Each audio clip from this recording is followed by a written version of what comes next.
Well, hello and welcome to week 5 of the WTRL Zwift Racing League. Tonight we're here with America West. I'm Katie Bates and I'm joined by the legend that is Dave Towle. Dave, it's been a cracking start to all the racing so far. I'm expecting the Everything Bagel around New York City to offer lots and lots of action again. Yeah, hey, Kate, you're the best. Thanks a lot. And yeah, this has been, I don't know, I'm really big on courses that bring out the best in our racers. I think you'd agree that racers always will make a race no matter what you have them race on. But this course gives us everything we want. Now, I don't know. Were you big on warming up before a road race? Because if there was ever a time to take the old smart trainer out and hit that one for a good hard 20-minute warm up, this would be the case because I've never seen a race blow up as quickly as this one does. I know you had a, I don't know, actually, I didn't watch the start of the race that you covered to begin our day here in week 5 of what has been the ZRL's shining, bright, glorious community league. But this one blows up right away. Again, correct? There's no way that they take it easy on the first climb. Does. No, and the warm-up is a really good point, actually, because I think a lot of the riders might think that they can just tick their legs over a little bit and head out and warm up out on course, but there is absolutely no room for that. The first KOM, it's only 1.1K, but it takes about 3.5 minutes. And in both of our races and all of the divisions, men and women, there were big gaps and there were very high heart rates, very big gaps from that first KOM. And it only kind of gets harder from there. So I hope our riders tonight are taking that advice too. Dave, before we talk about the course anymore, let's take a look at the leaderboards to get a bit of an idea who to watch this week. So let's look at the women's A, and we've got the Revo scores on top there with 79 points. Not too far behind, hot on their heels, 2 points back, ATP Racing Swarm. They're the two teams we can expect to be really pushing at the front. Today, Cryogen Mount Evans on 69 points. The BRT Doom Kittens on 64 points. Watty Inc., they are on 60 points, the same points in 6th as Penn Velo. Revo Musketeers in 7th on 56. The Bada Boom on 32 points. And Instafund La Prima on 31 points. So fairly tight at the top of the leaderboard for the America West Women A. And Dave, let's take a look at the men's standings. Hey, no problem. While we're bringing that up, so actually there we go. Thank you. It's really tight here. FW Gold Rush at 76. Dirty Rascals Riot, just 1 point back, Kate. And then one of our favorite team names, without a doubt. Oh, my God, they killed Kenny. OMG, they killed Kenny at 63. And you can see how third place is in play with On the Rivet Hayes sitting in 4th. Costa Rica in 5th right now with 60 points, and then so many battles going on through our top 10. Audi A in 6th, then Cryogen Pirasur. They are in 8th place is Penn Velo A. 9th is the Rockets, the ZHQ, that's Zwift headquarters, Rockets A, and then Evo Altibajos in 10th. So that is going to be one of the battles. I'll throw it back to you because the Big Timbers up on top of the table. They're on 78 points, and they've got a pretty solid lead ahead of the Dirty Rascals Stampede on 70 points. On the Rivet Zeal Breakers on 64 points. ATP Racing Krypton 63 points. Zwiftadusters on 62. So that race for the podium is still very tight. The Dirty Rascals Believers are on 58. I'm pretty sure we can guess their playlist. TFC Pickle Juice, we talked about that last week on 56. I'm yet to Google how to make a cucumber into a gherkin or a pickle, but I'll do that later. Penn Velo in 8th on 49 points. Watty Inc. B1 in 9th on 47 points. And Musette La Crocodile in 43 points in 10th place. And the C, let's bring them up. Dave? All right. Every week we learn something about America and something about Australia. We'll have to keep that going, Kate. Cryogen Grand Colombier. I love the concept here of using the great climbs around the world as they are our leaders with 79 points. So, Dirty Rascals Ambush at 73. Z Uncontrollable. They're tied with Lightning Velo right now. 65 points, have them deadlocked for 3rd. Panda Candy Racing. We both agreed that we would never eat a panda, right, Kate? In 5th right now with 61 points. Right, all right. And then Dirty Rascals Grind with 59 points, sitting in 6th. Deadpool's X-Force, 55 points and 7. Dirty Rascals Affogato. Now, we would eat an affogato if at 46 points and 8th. Zwift Crushing Daddies in 9th, and BZNB. That sounds like the hottest nightclub in Manhattan. They're sitting in 10th. That is a good look at our top 10. I'll throw it back to you, Kate. Looks like they're already hitting, it doesn't look fun at 5%. It gets less fun quickly out here. No race starts like the everything bagel. Yeah, I'm not sure fun is ever the word you use around the bagel. In fact, I said to Anna last night, Dave, who was commentating with me, that one of the first rides I ever did in Zwift was around New York City. And I felt like I needed to get a warning that maybe I wouldn't want to come back if this was my first experience. It was so hard. But you know what? I've been back since, and it's a little bit more rewarding when you're fairly fit. Now, we've got a fairly big bunch, which we expect to see all together at the 2.3K mark. But what we saw so far in a lot of the community leagues is that, especially in the women's bunch, this really thinned out over that first KOM. Yeah. They hit it, at about, they're almost on the slopes of it. So both KOMs have a run-in of about 800 metres. And then when they do hit this KOM and they're coming up to that line now, it's 1.1 kilometres from there. It's at an average of 5.7%. But realistically, as we can currently see, there's 16% sections. This is really one for the power climbers, because these parts where it's 7 or 6%, they actually act as a bit of recovery, and really some really high powers are being hit on those steeper slopes. We also saw, though, Dave, that every break that went early on this first KOM did get caught in between and before that second KOM. So if any of these riders have been watching, I would suggest a strategy would be a little bit conservation, maybe go for the KOM points, but there's no point launching a big attack this early on. 34K to race, and the first KOM is less than 4 kilometres in. Welcome to downtown Pain City. My goodness, Kate. So I agree with you. The break that stays away doesn't really happen in this race. Actually, the one thing that you do see are some late race attacks that might just make it to the line. But one thing is for sure is a selection is made. It's not quite the ultimate selection, but it is darn close. If we have 15 riders that survive into the front group, and Nathan made a great point earlier, Kate, about if you don't catch this train when it leaves the station, you don't really have much chance of rejoining. We saw some well-organized chases that came close. I mean, Kate, it was interesting, actually. In 2 different races, we saw a front group of, let's say, 8 riders being chased by a similar sized group. The gap came down to right before the final climb, or the final major climb, I should say. The gap would come down under 10 seconds, but that would be as close as they got, as you can really feel the pressure that gets put on in the front, and then their ability to double down. So Lisa Worms started out very strong. That was going to be her Team Cat Salthouse there, doing a good job early. That is ATP that we're talking about. Allison Grinnell, Barbara Fazzoli, and Barbara Fazzoli, the Canadian on this squad,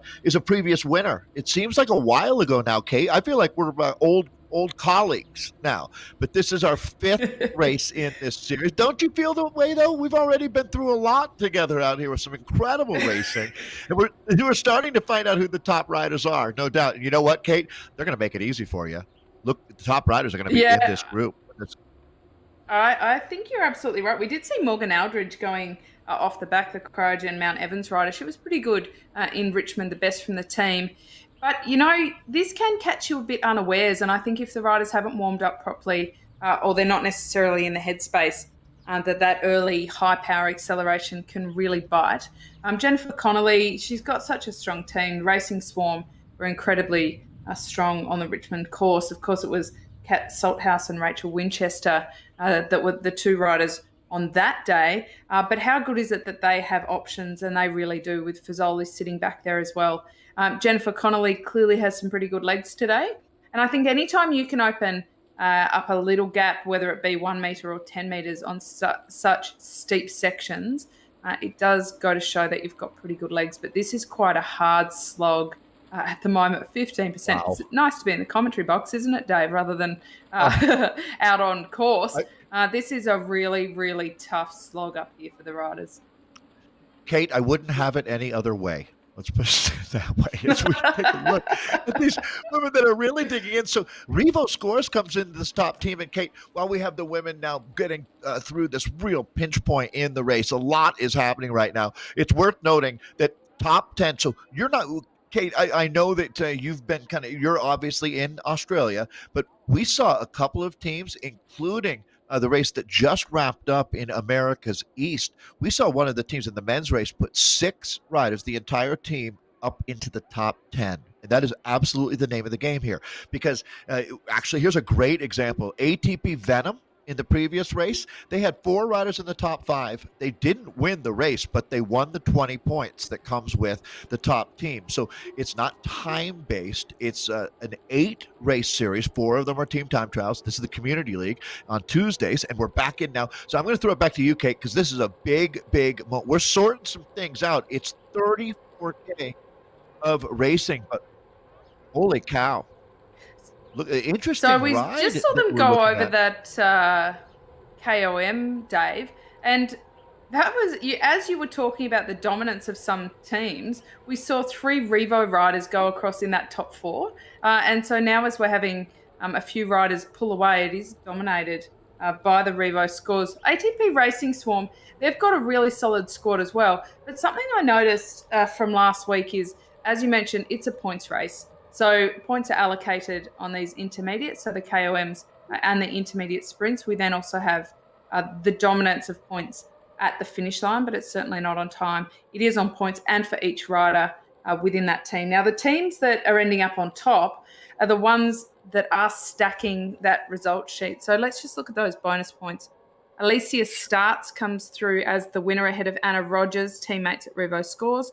Joy Connolly, look at her getting amongst them from ATP Swarm. Revo Scores again in 4th with Jana Gillick. She was brilliant in Richmond, so good to see her back. And Kat Salthouse for ATP Swarm as well. So ATP Swarm have 2 in that top 5. Revo Scores have 3 in that top 5. I think we already know which 2 teams are going to dominate today's race.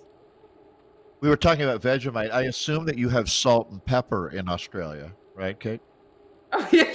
Oh, I mean, I think Vegemite is the saltiest thing on the planet. So, yeah, we're into salt here in Australia. You've got your salt, yeah. So, hey, Kate, I just wanted to make the point, as you were talking about those bonuses, the 5 deep bonuses, we have 4 of them today.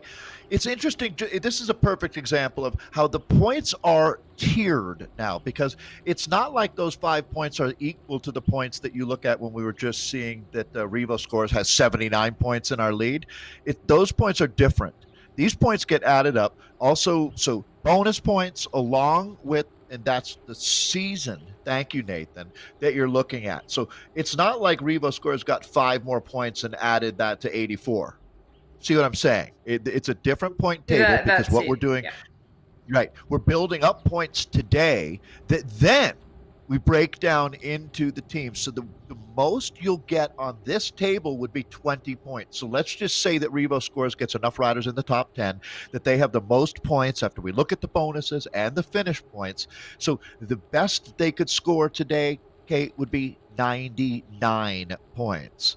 Second place would give them 19 points, so they'd be at 98, but you get where I'm going with that. The points are, it's like there's a lot of racing that's omnium based with points along the way, and so you always have to look at how do you keep score, right? Well, one thing's for sure, we've got a 4-rider breakaway going. Well, let's see, this is the chase, isn't it, that we're looking at? Is right now, I'm looking at these splits. The chase, 8 seconds. Yep. It looks like 8 seconds is that gap. Now, this should... It's not much, is it? They can see them up ahead. I mean, I think that's a bit of a dangling carrot, not to say that their legs and lungs aren't burning, but I expect this to come back together fairly quickly, wouldn't you, Dave?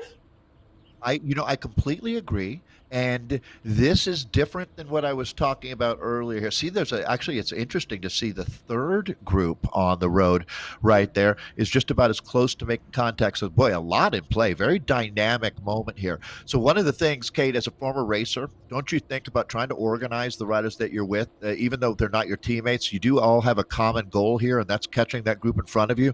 And the experienced riders, that's one difference of in real life versus. So, you can communicate amongst your team, but it's a little trickier. Yeah, there are ways through text, but it's very, very unlikely that you can communicate in real time with someone who's not on your team, right? So there's an understanding. I think we all need to take some pulls here. Let's rotate, try to catch them, and not spend a whole lot of time trying to do it. You don't want to have a long range plan here. You want to make this catch and get it over with if you can. Yeah, spot on. It's really interesting because last night in the APAC Community League, we saw a little bit of almost fisticuffs happening in a breakaway with three fellas who weren't necessarily happy with the flow of things, and they were making those public comments that everybody could see and we could see come through, pull turns, pull your weight. It was a little bit funny to watch, but not funny for the riders, who were out there. But it's normal, I think, when you're out on the road and in real life to be able to easily communicate, less so in this world. But a point I want to make is I hear it time and time again, Dave, that people say if they're not pulling turns, they're lazy, or they should be guided by some etiquette where if they're in a break, they have to pull turns. But I actually think that's nonsense because there's a lot of team strategy that goes into this. And if you're not in a break that works for you or your team, you shouldn't have to ride and pull turns just because that's the polite thing to do. I mean, everybody wants to make friends, but come on, right? No, listen, wouldn't you say in your career that the more experienced the riders were, the more that they completely understood that to the point where if you had someone who was sitting in a breakaway and they weren't taking pulls and you knew it was because they had the best sprint in the world sitting in a group 25 seconds behind you, they didn't need to explain to the rest of the racers why they weren't working. Everyone understood, and there was probably no energy wasted in fighting about it. They don't yell at each other. They know a professional is doing what a professional is paid to do. That's win bike races or operate in the team's tactical plan. And so I completely agree with your point. And don't let riders bully you into working if it doesn't make sense. And even more importantly, I think, Kate, for beginning riders is don't just get on the front to show people that you're strong. Always have a reason for doing what you're doing. Yeah, that's a really good one. And I kept saying last night, especially watching back women race, is that when they attack, they need to do it strategically. So firstly, not from the front. You never attack from the front of the bunch. You don't just ride and accelerate and increase your speed. You actually have to put an attack in. Men are out of the gates. Where's Sulzberger? Look at this as we swap across to watch the A men. He's really hit out from the ZHQ Rockets. He's our Aussie Tour de France rider, now working for Zwift and kind of rediscovering cycling now that he's retired from cycling. That's kind of funny to say, isn't it? But the men look like they've started in a real hurry. We'll hit the KOM soon, just as the women did. That'll burn a lot of legs and it'll really thin out this pack. There's 71 riders sitting in that main pack at the moment, and I expect there to only be 20 to 30 after they go over that KOM, depending on the different strategies and how aggressive it is. So I couldn't agree more with that. I think even that would be a conservative estimate, to tell you the truth. It's the way that things have been playing out. That climb comes so quickly. As a matter of fact, I mean, you get a really good feel for, I mean, they're moving at 54K per hour right now because everybody realizes that actually, Kate, you know how we talked about sag climbing, the technique of, okay, if you're not super strong or you're not super confident that you're going to get over the next hill, one way to stay in contact is to start at the front. And as you get past, you're still going to slowly watch the group go by you. And you can kind of use that time to hold on as you go over the top and be still in the group. There's no sag climbing. here. It is such a throwdown on this climb. I mean, you really do start hitting grades that, I mean, the adrenaline is pooling up. Excuse me. Well, the adrenaline should be going full gas right now. It's the lactic acid that's going to be pooling up in your leg in a major way here in about 2 minutes. Well, it's a very different power profile to a longer climb. Might be consistent around the 5 to 7% mark. That absolutely suits climbers, but it suits a real style that's more like a diesel. This kind of style, I would say, is more of the leg snapper. And once that elastic band goes off the back, it's really, really paying a lot of high power effort to bridge that back.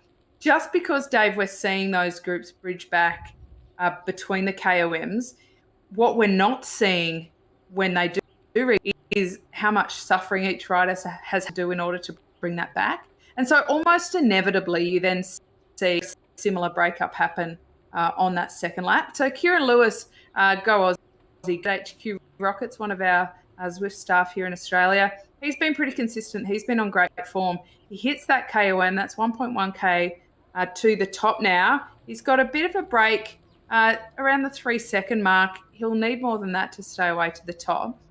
But I think it does show the intentions. We also saw straight out of the pen, it was Wes Sulzberger, his teammate, who had a bit of a crack. So I'm going to put it out there, Dave, and say that ZHQ are on a bit of a mission. Yes. As we look now, so what's interesting is, so Kieran Lewis, who's had success in the ZRL already, is when we look behind him, there's not going to be a peloton left. This is going to be doing some incredible damage. Look at these guys. They're all sitting at about 7 watts per kilo here. If you want to be continuing to stay in what's going to be the selection here, that 20 to 30 rider estimate, wow, this is absolutely stunning, Kate. When you look at the advantage that he's got 11 seconds back to Siarka, looks to be pretty fair. O'Reilly there at 12 seconds. These are some strong riders. I'm stunned to see this kind of a gap. Now, what is going to happen? He should be good to pick up the 5 points here, leaving 4, 3, 2, and 1 for the next 4 riders across that sprint point, or that King of the Mountain point here. Again, 4 different bonuses. We saw a rider earlier today. I don't know if you heard this one, Kate, but Stefan Kerkmeyer, he ends up winning all 4 bonuses and the finale. So he took 60 total points himself. We never did see if ultimately, I need to check, because that might have been enough that he was the second place team on the day all by himself. Incredible. But here we go. Kieran Lewis, you're the man. What a ride we're looking at there. Siarka leading the chase. Back to you, Kate. Fraser Marham, that's a name to watch. Another rider who's very, very dangerous here. But it's all the Australian Lewis right now. Well, Fraser Marham was awesome in Richmond. Lewis, now this is a sensational effort. Can we just take a moment to admire both his heart rate and his power? Over 7 watts per kilo consistently up here, nearly at 200 heart rate. Honestly, that nearly gives me a coronary attack just looking at that, Dave. But, you know, he's young and fit, so good on him. And he's powering away. We've got to wonder about the tactic here, though, because the likelihood of him being able to maintain this solo break, and I've got to say it's not a huge likelihood. And if this is points, he doesn't need to win by 13 or 14 seconds to get those 5 points. 200 his heart rate is now. He's not slowing down. He's certainly not waiting for those riders to catch him. His option to make this a solo breakaway. I tell you what, this would be unprecedented through all of the racing that we've seen, including yesterday's Premier League. But this is getting incredibly interesting. So a majority of the top riders are sitting 17, 18 seconds back. You can see Siarka, the cryo RDT rider, is the closest right now at 13 seconds, but that's almost a different zip code or postal code out here right now. I mean, that's, again, when you look at it, how many riders are really going to be left to chase? We saw it turn into basically a team time trial throwdown. I know team time trial week is next week, but what we saw with the Venom women earlier, this is the men that we're in with right now. And again, the Australian Kieran Lewis, who has been one of the top riders. This is no surprise to see him up there, but it's a 3-rider chase group behind him, and so much of this race being made on the climbs, but it looks like these 3 come back, but this might be a 4-rider winning move. Kate, I'm going to just put you under pressure here. What kind of a chance do you give a 4-rider breakaway? Well, probably not much, right? As you take a look, you can see it's not that far back. It's amazing that all of that work, was that too much work for 5 points, Kate? Put you on the spot there. That's kind of a tough question, but was that too much work for 5 points? Yes, I'm going to say it was. I think it was, Dave, because there is no more advantage to him having 1 seconds than having won by 1 second. And I do think ultimately this will come back together fairly quickly and most likely before the first intermediate sprint. They're already rejoining now. And Kieran Lewis with his heart rate up around 200, that's certainly going to bite a lot. Philippe Nystrom did really, really well in Richmond, the Costa Rica rider. I think he's certainly one to watch today. But an interesting kind of skew from the last points race. Overall, the Dirty Rascals won in Richmond, but that was not because any one rider crossed the line or even won a lot of intermediate sprints. They certainly did it by having a consistency of 4 riders in those top rankings. And so there are kind of 2 races within a race. There's the race for the individuals, and I think we'll see a couple of the riders like Nystrom, the outlier in his team. He's much more dominant than his teammates, versus maybe the Gold Rush team with Monk and Ivan. The Dirty Rascals have a really strong team. So I think we might see team tactics emerge toward the second half of the race. But remember, we're only 6.4K and it's a 34-kilometre race. It is early days. They are not even halfway to halfway. Kate, one of the things is very, very interesting when you look at how things play out here. We're actually going to jump back in with the women here now. So this is a replay of the last sprint that we're looking at right now. Thank you, Nathan. As we go back, so again, the bonuses come up along the way. This is Gillick now, the Revo scores, the top team here using that feather. I don't even know if she had to here. As we will score that one, Anna Rogers, Canadian, who's been successful here, second across the line. Another Canadian, Bowman's for BRT. And third is the way I had it. So, okay, cleaning up some points out there, taking care of business. As you can see, they're now picking up live action once again with Bowman's of the BRT team. About halfway again, that through, was quite a lot of dominance from Revo scores, Dave. Sorry to jump in there. Let's just take a look at the bonus points, because Anna Rogers, she's got 8 so far. Alicia Starts 7, and also Jana Gillick on 7. They are all from Revo scores. How's that for dominance? Coming in for the Doom Kittens, Diane Bowman's on 3, Joy Connolly and Cats from ATP Swarm, they 2 respectively. It is certainly a race for Revo scores at this moment. What I want to talk about for a second is why Gillick used her feather power up in an intermediate sprint that she was winning by quite a lot, and second behind her was also her teammate. I don't think you can get a better power up for the upcoming KOM than so I'm curious as to why she would have used it at that point where she could now end up with an inferior power up when she heads onto that KOM. That's a curious one. What do you think about that? What do you make?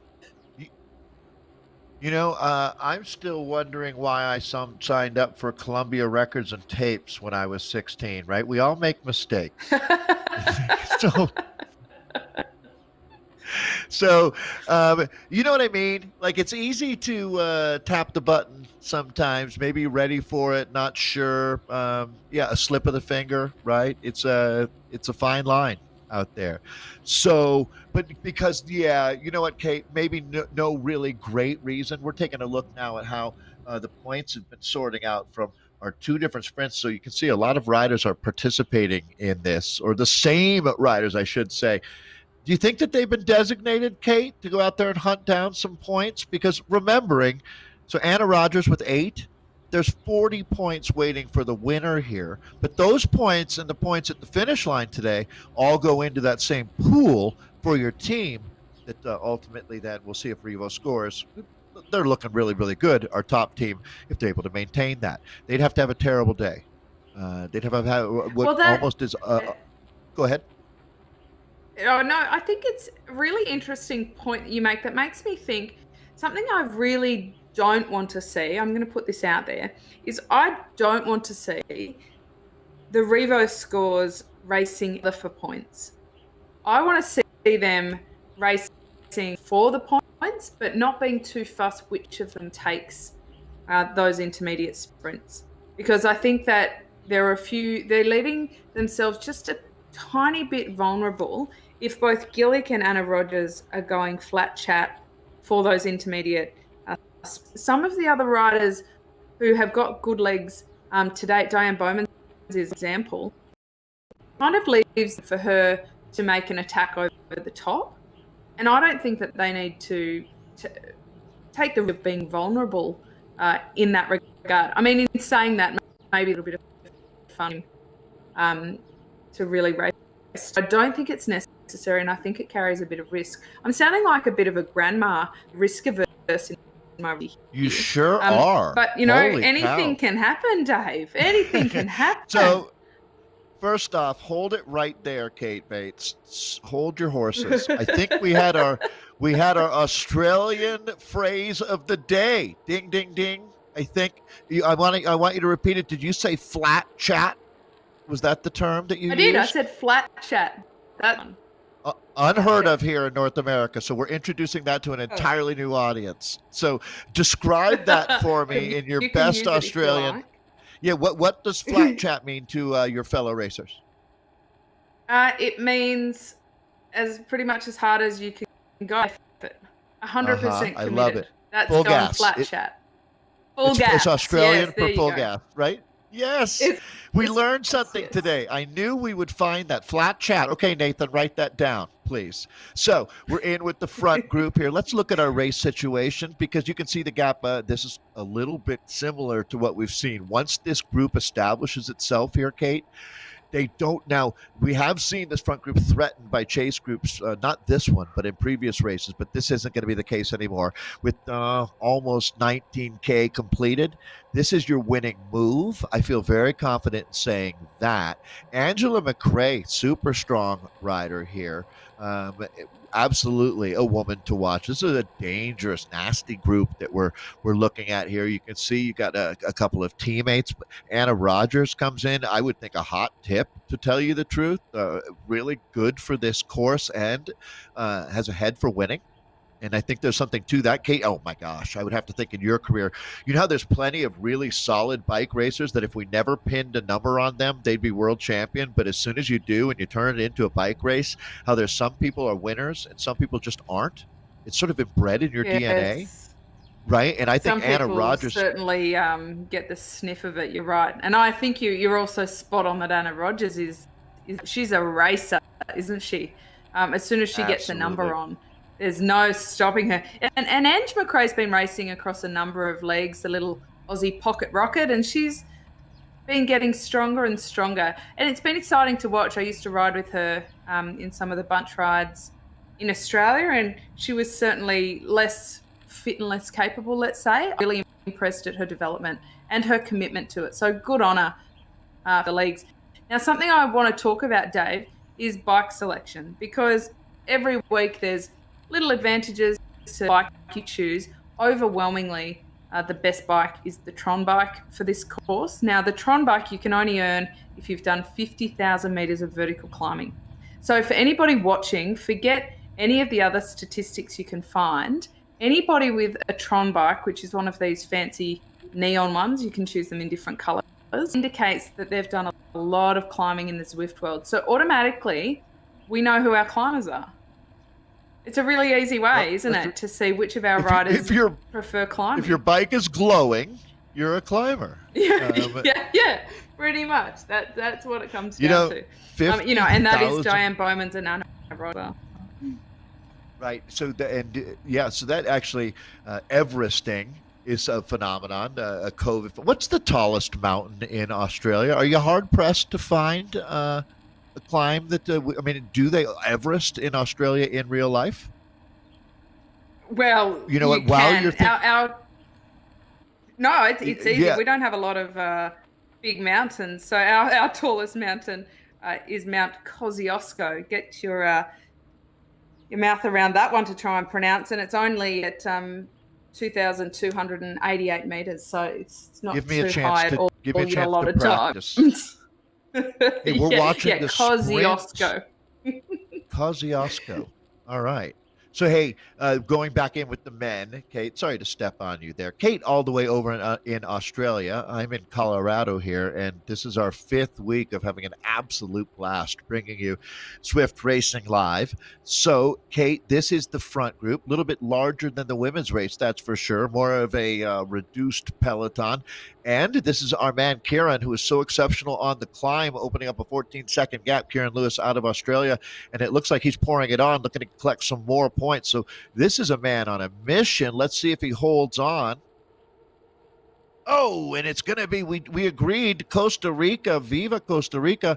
We're going to hold our Zwift Community Live World Summit in Costa Rica as soon as COVID is over. Such a beautiful, you ever been to Costa Rica, Kate? Yeah. I haven't, but I am down for that. That sounds like the kind of summit that I would like to attend. Maybe some live racing for the athletes, and we can do some live commentating with whatever the cocktail of choice for Costa Rica is. We might have to Google that. I feel like we need a research team to Google for us. All right. So thank you as we look at the general regrouping happening right now. All right. So let's bring everybody up to speed here as we make our way through the middle part of the race. We're watching the men right now. Kieran Lewis has been exceptional here, but our man Felipe, the Costa Rican rider, has been up there going for the points. These intermediate sprints that we have, we call them preems here in this world. As we take a look again, we've been going back and forth between the men's and the women's race. The women started a little bit earlier and are a bit up course here. 34 kilometers of racing. So we have a chance, though, to look at what when you talk about the everything bagel course that we have. This one really sorts things out as we take a look here, going back to the women now, and this futuristic look as we circle through. It's been a great day of racing for this community. We've seen just about everything that you could imagine. Some solo breakaways. Those attacks have been coming late in the race, however. If typically in that furious run-in to the finish, you'll see this, there's a very small window. A couple of riders have taken advantage of it, though. In both the men's and the women's races that we've seen. This is the America's West division that we've got well underway now. Again, with 30, it's actually closer to 35 than 34K, I would say. So just remembering that. The finish does come up on you very quickly, but this selection was made and it's definitive, no doubt. We're obviously racing out of this group as we look at another Canadian here. Bowman's up on the front. So Revo Scores has 79 points, but it's close. And again, it's going to be ATP Racing Swarm. Let's say that they do win and pick up the 20 points with the day. And that's going to be based on all the points that they've earned through the bonuses, as well as the finishing points that are stacked up quite heavily for the top heavy. 40 for the win, 35 for second. But then by the time you get down to 5th, 6th, 7th, 8th, you're talking about 25, 24, 23. The points are just one separating, but 1 point per place at that point. So really, these top two teams, ATP Racing Swarm, are absolutely in contention. But it's going to be Revo Scores needing to have a little bit of a bad day along the way, where it's tight. Now, in some of the categories, you see 5, 6 point leads, and that's where you really have to look at the top teams as possibly needing to have some trouble before you see any change on top of the leaderboard. But all right, Kate, these surges put some riders into trouble here. We're watching them fight back now, but you can only, it's like falling off the ledge of a building. You can only hang on for so long, and they're putting the pressure on here. For the riders who don't want to sprint, knowing that there are going to be some quick riders in this group, you try to get rid of them now if you can. Well, they're only a couple of K off that next KOM, which is about 1.4K once you actually hit that KOM marker. But what they have to be careful of is there's a nearly full kilometre run-in, which they will hit soon. And the slopes of the run-in are up to 15%. Isn't that a bit cruel? Where you think you're just hanging on in your mind to hit the KOM, but all of a sudden you're at 15%. And apparently that's not a climb yet. And so I think at this point, if I was the riders, I would be taking a drink. I would be getting out of my seat and shaking my legs around, because sitting on the trainer all day, your back can get quite stiff and your legs can actually get quite stiff because you don't inherently stand up quite as much on the trainer as you might on the road bike. Now, what you can do when you're in real life versus in Zwift is you can actually get out of your seat and freewheel a little bit. Even if it's or two, you often have enough draft and momentum to stay, directly on the wheel of anybody when you do that. You cannot do that, and I can't stress this enough. For anybody who's thinking they might be able to get out of their seat and even take a single second or two not pedaling, you will get shot out the back. So you really can't do that. But if they can take a drink and if they can get out of their seat and just change the way their bodies are moving, because physically and mentally, the race can absolutely be won and lost in the next couple of kilometres, and they need to ready themselves for that, and they need to be really prepared, Dave, that no matter what, the next 3 to 4 kilometres are going to be 3 to 4 of the hardest kilometres they'll ever have to do in a race. If they go in with that mindset, nothing will be a surprise. In order to win, Kate, as you well know, you have to risk losing. I mean, at this level, with such a high and a great competitive balance, you're going to have to really put yourself out there. These riders that have made it to this point have done an incredible job. I want to identify everybody that we've got up in this front group. So Diane Bowman is the Canadian here. Alicia Statz, Revo Scores rider, has Anna Rogers, her teammate, and Janet Gillick here. So they've done a tremendous job of stacking this group of talent. Candace Lowe is the Penn Velo rider. That's the team out of the Bay Area, San Francisco. I think Bay Area. Absolutely. ATP Swarm. That's going to be Kat Salthouse. Now, she's having an incredible ride out here today. And you have to, now Angela McRae and Rachel Winchester, other names that certainly have been part of the conversation today, but this is it. This is the moment that you've been talking about. Watch this gradient going up, up, up. Okay, Kate, it just got real here on the Everything Bagel. Well, a lot of these riders are averaging around the 3.5 to 4 watts per kilo range so far for this race. They need to be able to maintain that, because if they're not able to maintain that until the end, I fear that we might see a mushroom cloud from one or two of them. Candice, though, I think she's underrated. I think she hasn't quite got the results that she's capable of. In fact, her 20-minute power is a whopping 4.3 watts per kilo. She's got a very big engine, and I think perhaps her team aren't necessarily quite as experienced as the Revo Scores or the Racing Swarm ladies. But if she just hangs in there and holds the right wheels, I really think she's capable of a lot. What I don't want to see from Candice Lowe is I don't want to see her do too much work. Like you said earlier on, you don't want to ride on the front just to prove you're strong. And I think she needs to be very strategic about how she uses her legs. Well, look at this. Anna Rogers going with Lowe. This selection is happening in front of our eyes. So Revo Scores should get 2 riders up there, make it more, as it's going to be Stats joining as well. So I believe that we do have, even though one of the jerseys might not match up, that's going to be, wow. Okay. Revo Scores is doing sensational. It is Candice Lowe up on the front right now, that white and red jersey here, as she sets the pace. Now, at this point, Kate, there's not much draft, right? I don't think she's doing herself too much of a disservice by riding the front right now. She doesn't need to really worry about getting into the rotation or asking other riders to work, but it's going to be Anna Rogers coming around. So Rogers, the Canadian, who's proven herself to be one of the best, without a doubt, that we have racing in this series. It is on like Donkey Kong here at this point, as or whatever the kangaroo equivalent of that would be there in Australia. As we're looking now at C. Lowe here, trying to hold the wheel. That's Candice Lowe trying to hold the wheel of Anna Rogers, and they might be gone.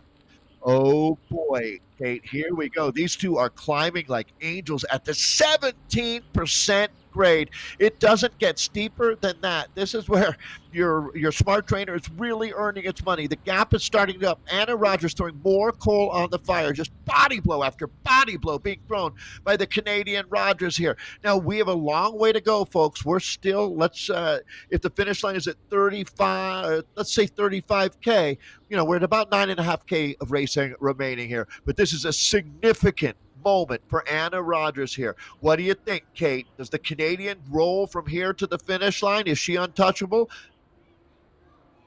Well, look, they've got 15 odd minutes left of racing out there, and I think Anna Rogers has a big job in front of her if she wants to stay away. She's only got a 5-second advantage on Lowe at this point, but, and here is the big but, behind her and who will join Lowe is Starts and Gillick, who are both Revo scores, the same team as Anna Rogers. I can't imagine they'll be helping it's crazy. Candice Lowe to chase. So, essentially what we might see here is we're not looking at one rider against three riders. We're looking at one rider against one rider. We're looking at Anna Rogers versus Candice Lowe. Candice Lowe has already been gapped on the climb, so already we know Anna Rogers is a bit stronger.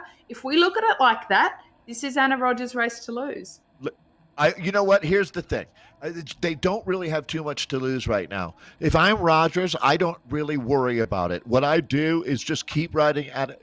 No one's going to be comfortable here. You have to accept the fact that you're going to be get comfortable being uncomfortable for, I think Kate nailed it, let's say another 20 minutes. So you accept that fact. Now, Anna Rogers doesn't need to win this bike race. She doesn't have to win the bike race to win for Revo scores here. They're the top team. They're just looking to kind of compound with interest their overall points lead, the maximum number of points. She can win by 20 minutes, and she's not going to get any more than 20 points for the team here today, right? So maybe it's best off for her to ride at her pace. Now, bringing Lowe along is not a huge problem for them. That's going to be Candice Lowe. Now, I'm wondering what Lowe, she must have had some kind of a dropout there, is my guess, Kate. She's okay now, but something happened there. So she's fighting back. Give her credit there for keeping her, staying in the fight now, because obviously something happened, but she's back and she's okay now. Oh, technology dropouts or technicals are the absolute pits. And I think that every rider who is a little bit of a Luddite is shaking in their boots at this new technology. They're trying to stay hip and stay cool with it, but anything could happen. I had a morning on the trainer the other day that was a flat laptop trainer not plugged in kind of day, and so that ride didn't end very well. So there's a lot the riders need to do to make sure they're super prepared, but still you can have internet connectivity problems or trainer dropouts. It's often not the rider's fault at all. Now, Anna Rogers, what we're seeing here is this gap is staying pretty similar to what it was. But more importantly, if we look at her numbers here, Anna Rogers is still working reasonably hard. She's up toward the 3.5 watts per kilo mark. And if she keeps going like that, she's not waiting for them to catch her. Given the kind of course, given the fact that it's a points race, she could have the opportunity to take a bit of a break here. Wow. And just let them catch back. And she'd have a natural advantage, Dave, because going into the next sprint, she'd be the only one that is a bit recovered while they're chasing. She's clearly not doing that. And I think she's really taking the bull by the horns here and having a crack at it. I love seeing them in the power tuck position, by the way. So for anybody watching who is on Zwift but hasn't tried this themselves, you have to accelerate and then just stop pedaling and your avatar goes into that Peter Sagan power tuck. It's very cool. One of the greatest feelings in the world, the first time you get the power tuck right. It really is, isn't it? It's really cool. You're like, I cracked the code. My God, Nathan told me about it, and now I did it. There's a movie called Tête de la Course. It means head of the bike race. It's about Eddie Merckx. I think it was filmed in 1972. But it really talks about how everything happens right here at the front of the bike race. Now she's in control of her fate as much as any human being can be. As you said, if she realizes she's going to get caught, she can take a deep breath and reset. She hasn't pushed every chip that she has into the middle of the table here, right? She picks up bonus points now, but she's comfortably riding within her threshold. These ladies are going to start scrambling a little bit because we're going to run out of real estate relatively quickly. So the advantage isn't massive, but it doesn't need to be. Again, I really like it where Anna Rogers' head is at. Just really solid racing. She's got now the question becomes how much are her teammates able to sit on the chase? That's where the real advantage lies here, I think, Kate, is trying to get second out of this group, because theoretically now, if Rogers holds on and wins, her teammate should get second because they've been sitting on this chase. I'm looking at you, Gillick. Yeah. I mean, in theory, right? You're absolutely spot on about that, because Gillick and Starts can just sit on the back and not really pull a turn and not feel guilty for doing so. But what just is a bit interesting is exactly, it's perfect. It's interesting how gaps fluctuate based on intermediate sprints. So we saw with that intermediate sprint with Kat Salthouse that the gap came back 3 or 4 seconds almost immediately because Anna Rogers didn't accelerate for that sprint. She just rode through it. But straight away, after they have gone back, it drops back to the 9-second mark. And that just says to me that Anna Rogers is just riding a really consistent pace. So we're looking at Diane Bowman's now. She is another 8 seconds behind that chase group, but she can see them up ahead. And sometimes just being able to see them makes all the difference. If she can power through here, I think that she can have a better finish than what she would if she ends up there. So she's currently in 6th place, but I think she can sprint to 1st or 2nd in that bunch, which would put her in 2nd or 3rd for those points at the finish line. So I think it's really worth Bowman's pushing hard here. She's pushing close to that 4 watts per kilo, whereas in the break, they're sitting a little bit lower than that. So I expect her to come back. But Anna Rogers, she's opened that gap even further. It's now at 13 seconds. And I think that chase group has kind of given up the ghost. Well, and that's Kate speaking to, being a sprinter who's just hanging on and hanging on. When it's not only when you can smell the finish line, right? But when you catch a group near the end of the race, don't you get an adrenaline surge as well that gives you that crazy advantage, that bizarre competitive advantage that you have when you're an athlete who's got the momentum going? Like any single sport, you're either going up or you're going down. Nobody's going to be constantly in one place. And for a sprinter, if they're starting to feel it, getting good and coming back into a group late in the race, they're going to be really hard to beat when the kick is engaged upon. So, all right, we're hitting 30K of racing now, a little over 34 total.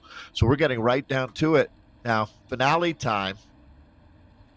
Yeah, and Bowman's caught up, and she hasn't just caught up and sat on the back. She's caught up and gone right to the front and kind of said, ladies, I'm here. Like, good on her. She's really just ridden straight past and made Gillick actually accelerate to chase her. So I'm really impressed with that. So we're going to go back now and take a look at the fellas, because look at this. Kieran Lewis on the KO, the second KOM, 1.4K versus 1.1, and he's doing the exact same thing. What a day he's had, bananas. Dave. He won that first. Bananas. He was second in that sprint. Yeah, he's obviously very fresh. Again, that heart rate, 201 beats per minute.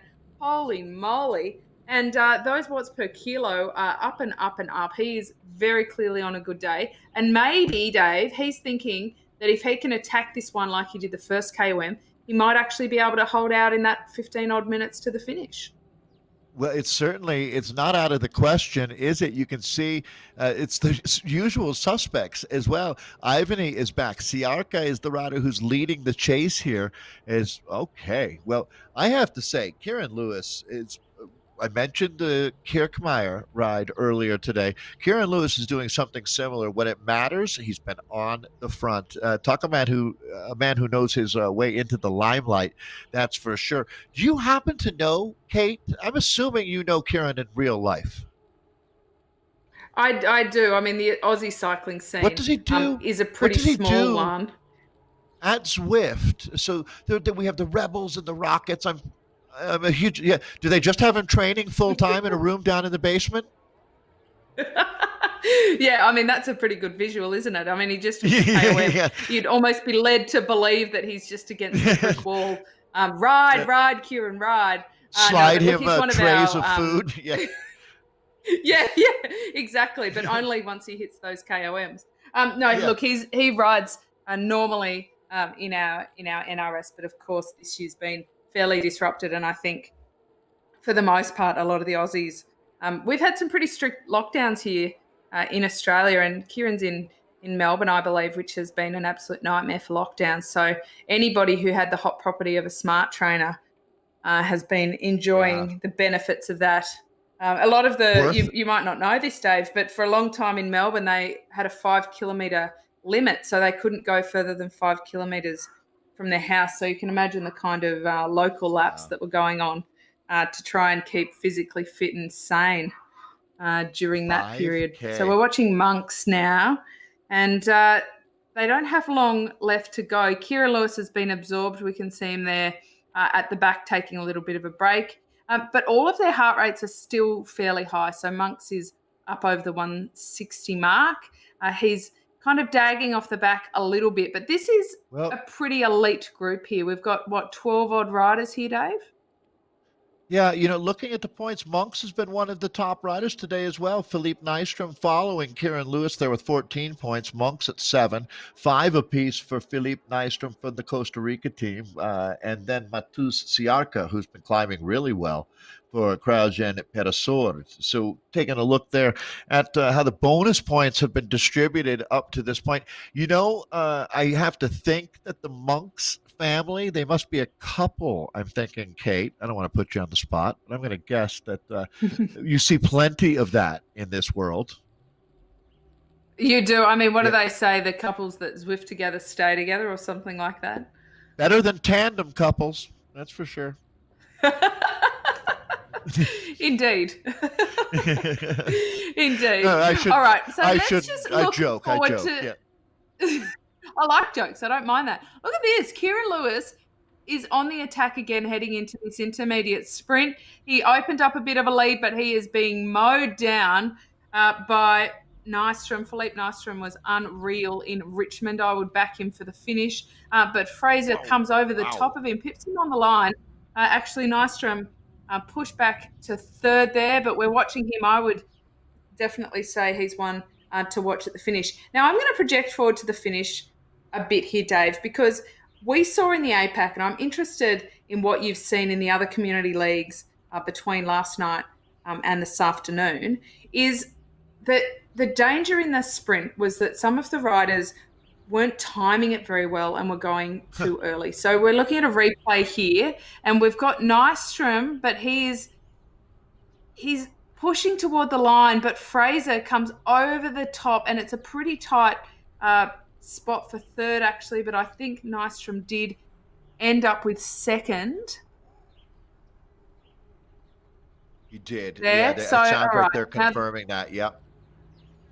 Yeah, so that's an interesting one. Fraser was also very good in Richmond. I mean, to the point that we were having to say Fraser Moran, and we were having to make sure we could differentiate between the pair because they were both on good form. So we're heading back to the women's finish now. So Anna Rogers is still off the front. Look at her go, you good thing. 34 seconds, Dave. That is not a small margin. 34 seconds. She's opened that up. I think maybe a bit of interference from her teammates in that chase group has probably aided in that. But Anna Rogers is going to just sail this one in.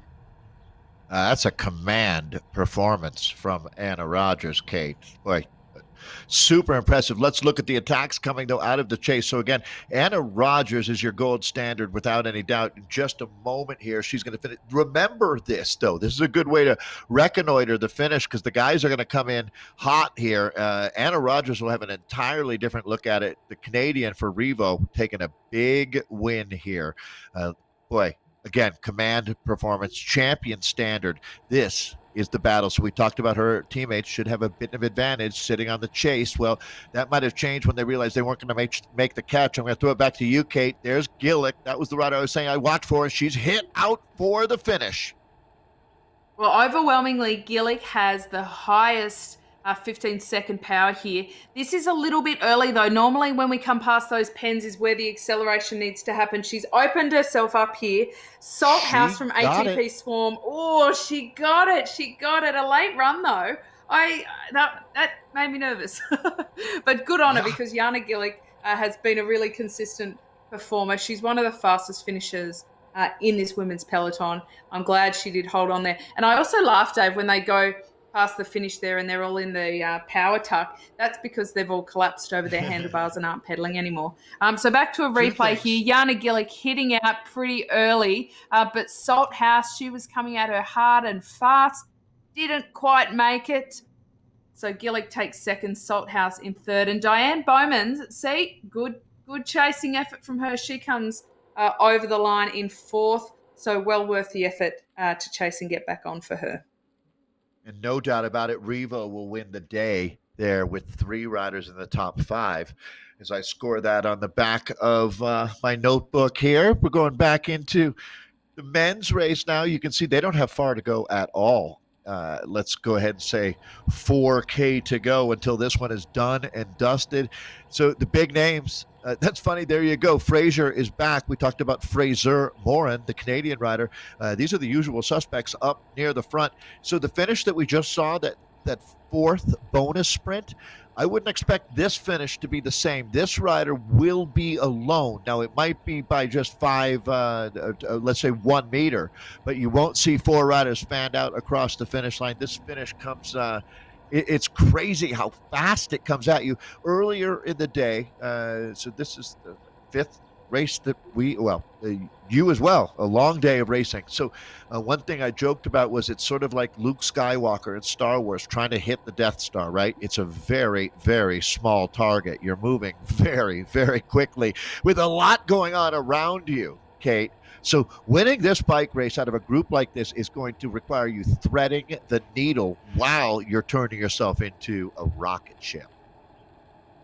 Well, they've got to put absolute pedal to the metal here. I would put my money on either Fraser Moran or Philippe Nystrom. I think the pair of them, if they are in good enough shape and they haven't been too fatigued by those KOMs, they are certainly the 2 zippy riders amongst this lot that I would watch. But I don't think we can write off Kieran Lewis based on the sheer accelerations and aggression that we've seen to date. He's clearly got good legs, but more than that, he's obviously got a lot of intent. And look at him, he's on absolutely everything. Fraser Moran could give a very good lead out. They've got about 3 odd minutes left of racing in these final couple of kilometres. But yeah, sorry, Dave, go. I was going to say, does someone attack this group? Is someone brave enough to do that, Kate? I mean, I can't think that every guy here wants to sprint, but if you look at it, this is as select of a group as you're going to find. What they've been through for the 32.5K to get them to this point, these are riders that show you they're incredibly well-rounded. If they've been able to get up and over these climbs, look at the power profile that they have. I mean, every single one of these guys. So here's the bizarre dynamic: with every one of them believing they've got a shot to win if this group goes to the line, I think that makes it less likely that you see a rider making a suicide attack. But come on, that's not real. Not all of them do have an equal chance. And look, it is really good to back yourself and have confidence, but it can also be your undoing because it can lead to missed opportunities.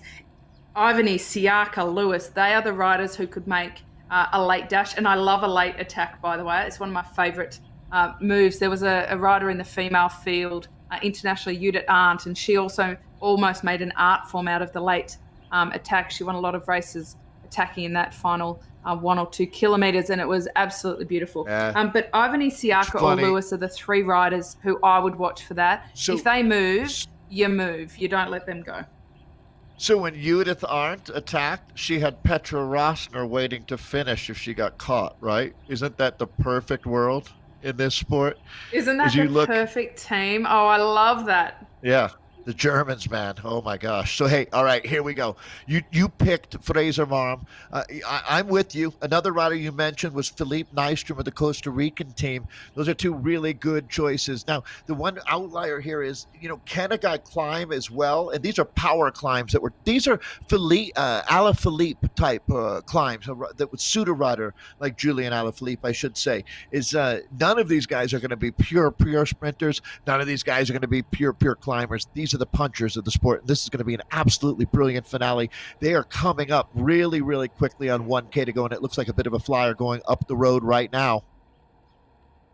Oh, I like this move from Fraser Moran. I would have picked him your man. In a sprint, but he's certainly putting it all out there. We've also talked about how it can be a bit dangerous with this slight false flat downhill, that the riders go a little bit too early. It is hard a huge advantage to stop a chasing bunch and look at the speed of that chasing bunch. So that's not a slight on Fraser Moran. That is more absolutely the dynamics and impact of the course. The power-ups are starting to be dropped. The accelerations are happening. It's Monk that is on the move. He's gone early, but this could be a winning move here from Monks. He's going to take it, and he does. Bold, tight finish for second there, though, Dave. We might have to get a replay of that if we can. We will. That was beautifully timed and executed. And I think that Fraser Moran, I'm not sure that was a late attack. I think he just mistimed the sprint a bit, to be honest. Well, and we talked about how critical timing was going to be. This is the man who cracked the code. No doubt. It shows you how quickly this comes up. That was the finish there for Monk. Second place. Boy, that is really hard to say. I'm going to go with the Alto Velo rider, Wu, though. Me too, but interesting, isn't it, that when he crosses the line, he's in the power tuck. So he obviously kind of ran out of matches just before the finish line and only just hung on, maybe.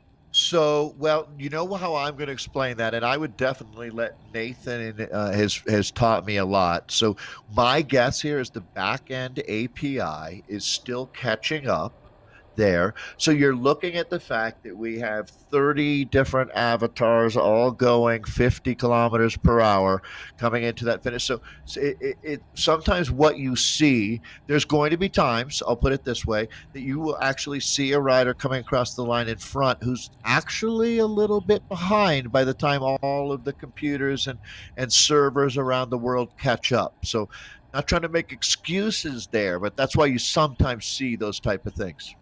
So, all right, we're going to... Well, fair to say that makes a bit more sense. So we're now watching the men B come into the finish line. This is a much smaller group. This is a very different dynamic, isn't it?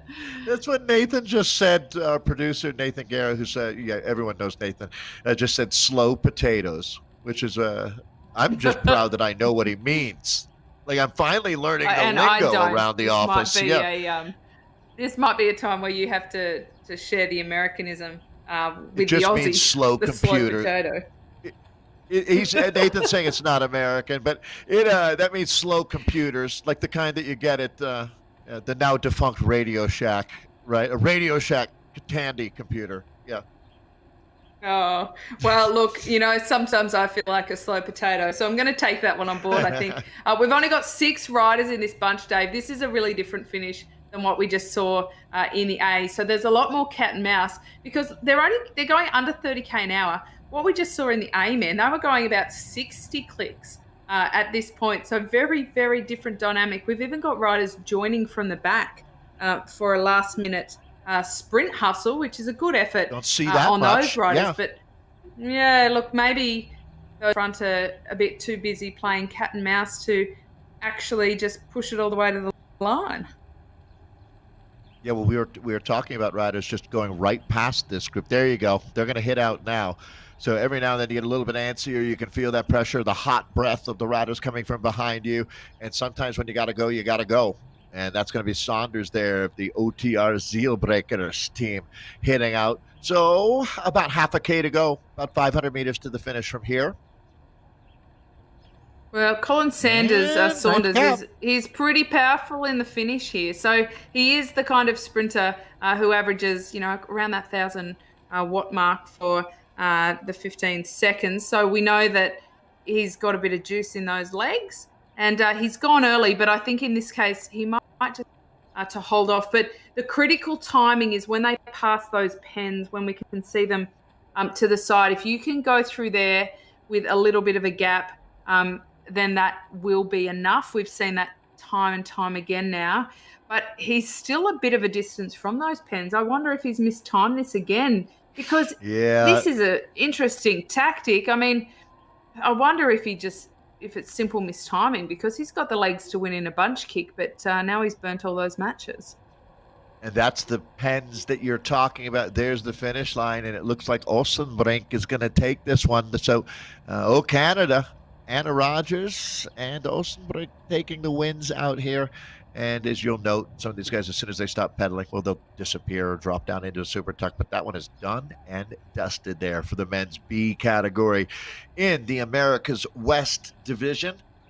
Wrapping up a great day of racing. I tell you what, not a single race disappointed in any way, shape, or form.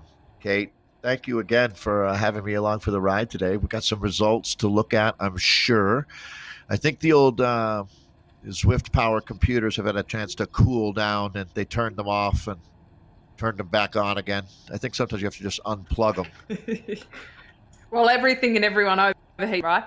We've got the C-men who are coming into the finish now, and they've had a pretty good day out on course as well. Their times aren't too far behind the Bs, which is good. But with each different category, Dave, the one thing we've really noticed is the As, we had really quite a big bunch. The Bs, we had a medium-sized bunch.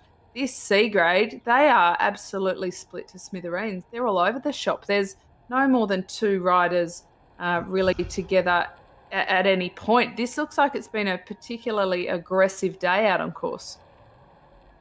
First time I ever raced, it was really a bummer when you're alone out there and chasing just 5K in. These guys are all the way down to the finish, and it's a completely different story. But it is interesting, Kate, when you get down into the C and D categories, how the talent differential is pretty vast, to be honest. And my heart really goes out to those riders that have the courage to jump in, just like a young junior rider, right? Isn't that one of the sweetest things that you see in cycling? That kid who is scared to death of racing, having enough courage to pin on that number and get out there and race, and see a very supportive community recognize that this is a brave kid that you're looking at. Same thing with adults, right? You get on Zwift the first time and you think, oh my God, this thing's got to be broken. There's no way it's this hard. I mean, I think for almost everyone, some setting is off here. This is BS. There's no way this is possible. But you're like, no, it's that hard. And you're telling me the top pros make 450 watts for 20 minutes, and they're like, yeah, they do, and they weigh half as much as you. So think about that for a second, right? Isn't that the thing too, when they ask your weight and you're like, well, pardon me, that's a bit rude. Yeah, what do you want to know my weight for? But of course it's very, very relevant in this world. But I agree 100% with that, because I really do think it can be intimidating, the IRL bike racing world. And I think that this platform offers massive opportunities for development, especially through the junior ranks, and also athletes transitioning from other sports. I think it offers a really, really good pathway that previously we haven't had. And you know what else? I think it's a real equalizer, because in many instances, a lot of the people who are at bike races are the ones who can afford to be. And I think that this also gives opportunity to the less privileged, who maybe haven't had the opportunity to travel to races, to take time off work, et cetera, et cetera. So I actually think that this shows a lot more talent than we've ever seen before. And some of these C-grade names, next season we will be seeing them in A-grade. And after that, you know, who knows? Premier League, watch out. It's all a progression. You know, I got to be honest with you, Kate. I completely agree. And if you think about it too, it's like some people would say, yeah, well, still, you have to get a smart trainer and a Zwift account. Well, if you're under 16, Zwift will get you out there riding for free. And I would say, just like in my life, right? I didn't have money to buy a Campy Super Record to Colnago when I was a kid, but I was able to get a job at the bike shop sweeping up right? Helping do the stuff that nobody else wanted to do at the shop until eventually you end up starting to build bikes. And I bet you down at there's plenty of places that have a pain cave setup where an ambitious kid that showed up wanting to help out clean for a couple hours could get onto a trainer and the internet. You know what I mean? Where there's a will, there's a way. Yeah. And it's way That's easier it. here. Because, crossing the line here in C. And the other thing is that we're looking at these beautiful Tron bikes, and we talk about these beautiful bikes you can buy with the sweat drops in-game laps of the bikes. But you can put a donkey on your home trainer and it won't disadvantage you in the Zwift world, which I like. I mean, right. I might add, I think my Zwift bike is better than my the one I take out on the road because I spend more time on it. But that aside, you can absolutely have any bike you like connected to it. So I think it does offer a lot more access across the board. And I like that these riders are riding all the way to the end. Look at their heart rate. It's 180 over the 400 watt. These guys aren't saying, oh, hey, we'll get points for second. No worries. They're pushing all the way to the line, and that is absolutely the best way to train your body and mind and to learn the bike racing.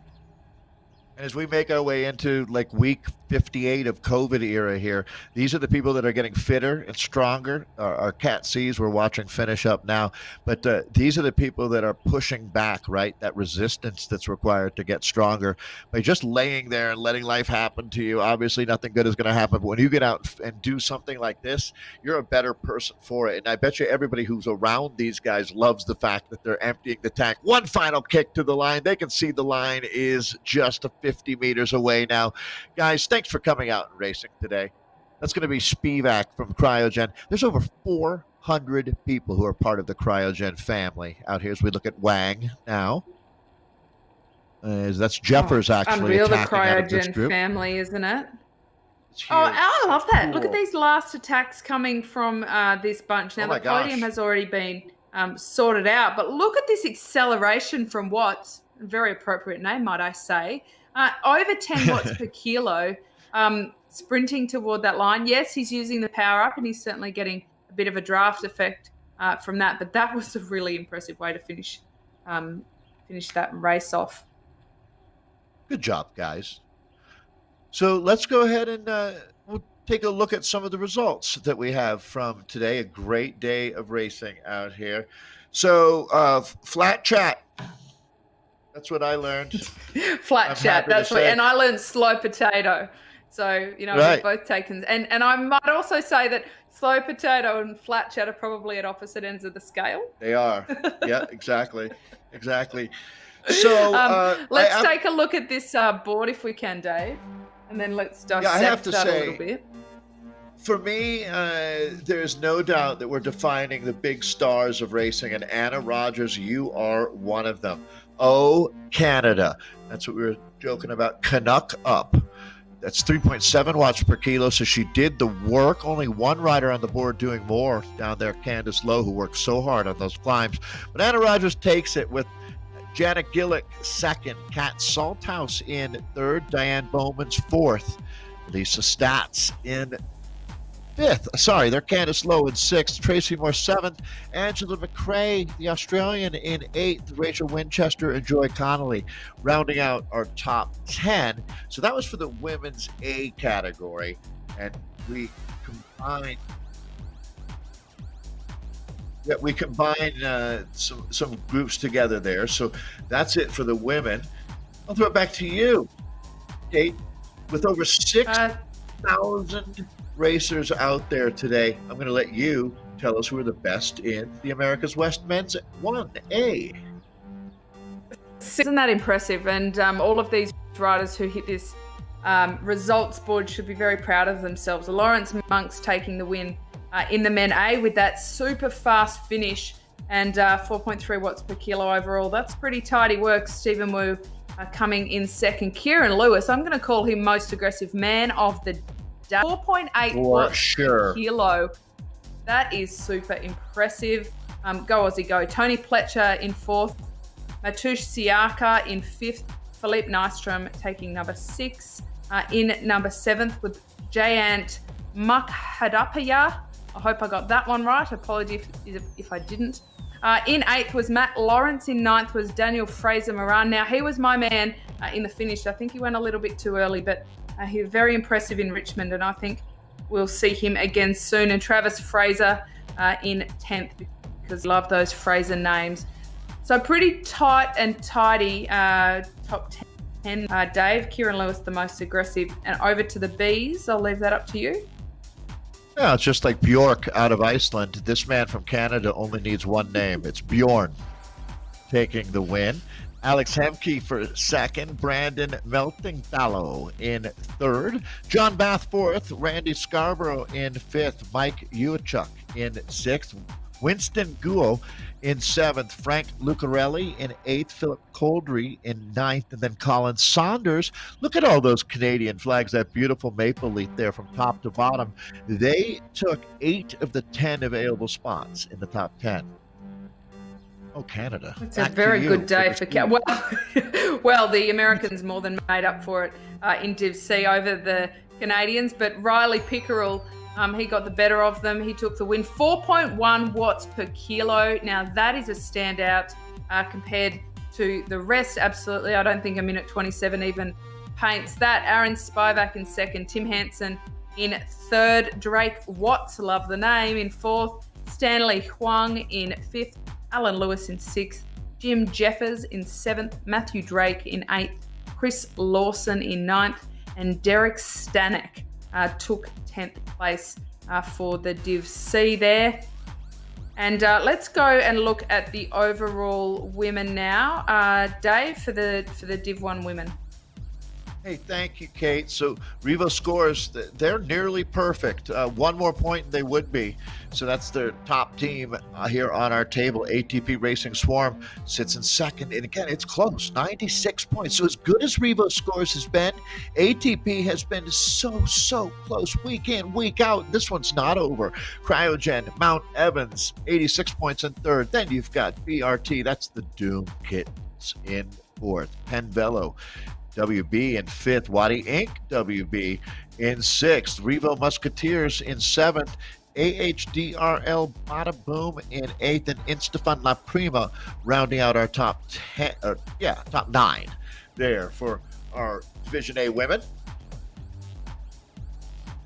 So if we go to the Div 1 men, FW Gold Rush, isn't that an appropriate name to stand on the top of the table?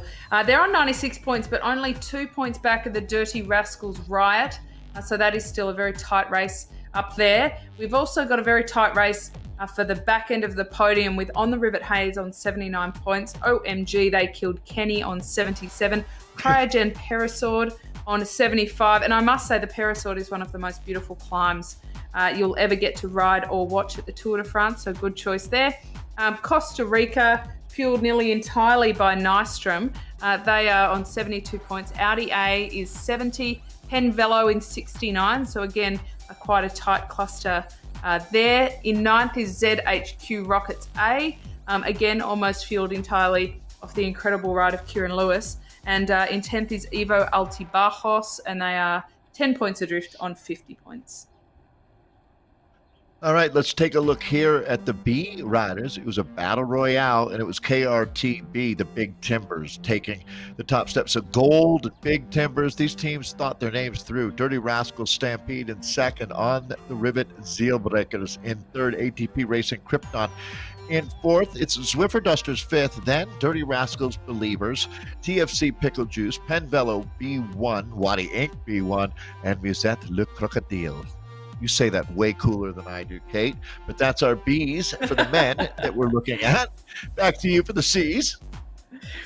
All right, now look at the top there. We've got Cryogen Grand Colombier, and I might also say they look to be choosing the best climbs for these names because it's the most beautiful climb you'll ever see on a broadcast vision. 97 points. They're Dirty Rascals Ambush on 93. Zed's Sun Controllable on 84 points. So again, those top two are very tight, but a bit of a tight race for the podium. Panda Candy on 78. tied with Lightning Velo, also on 78. The Dirty Rascals Grind on 75, which makes me think of coffee. Not too far adrift of the Affogatos, also coffee, but broken up by Deadpool X-Force in the middle there on 59 points in 7th. Down to 9th, we've got the Zwift Crushin' Daddies on 53. BZNB on 45 points, sitting in 10th at the moment. Well, Kate, I did want to thank all of our friends at WTRL, and by all of our friends, I mean Martin and Steven. That's it. That's collectively WTRL. They're two great guys. And you know what? I was listening to the Zwift cast that Nathan is on with Simon Schofield and GP Llama, and they were talking about the first ever 7 teams showed up 82 weeks ago. So what's 82 weeks ago? A year and a half ago for the first ever WTRL. And nowadays, today, we had 6,091 racers, over 1,151 teams. The numbers are so big that I can't even remember them. I have to use my phone. So that's a big number. It is a big number, and absolute kudos to the posse there over at WTRL Racing, because they're doing a super duper job. What you need to do in between these races is head over to WTRL.racing, take a look at all the results, keep up to date with everything that is happening. And of course, if you're watching but you're not racing, we'll jump on and give it a go. And if you're racing as well as watching, tell your family to tune in, and of course keep in touch on social media as well. Dave Towle, you've had a massive day commentating all the riders. You've done a lot of laps of New York today. I feel like you deserve a big sleep and a big coffee in the morning. So thank you very much for joining me, and we'll see you same time, same place next week for another lap.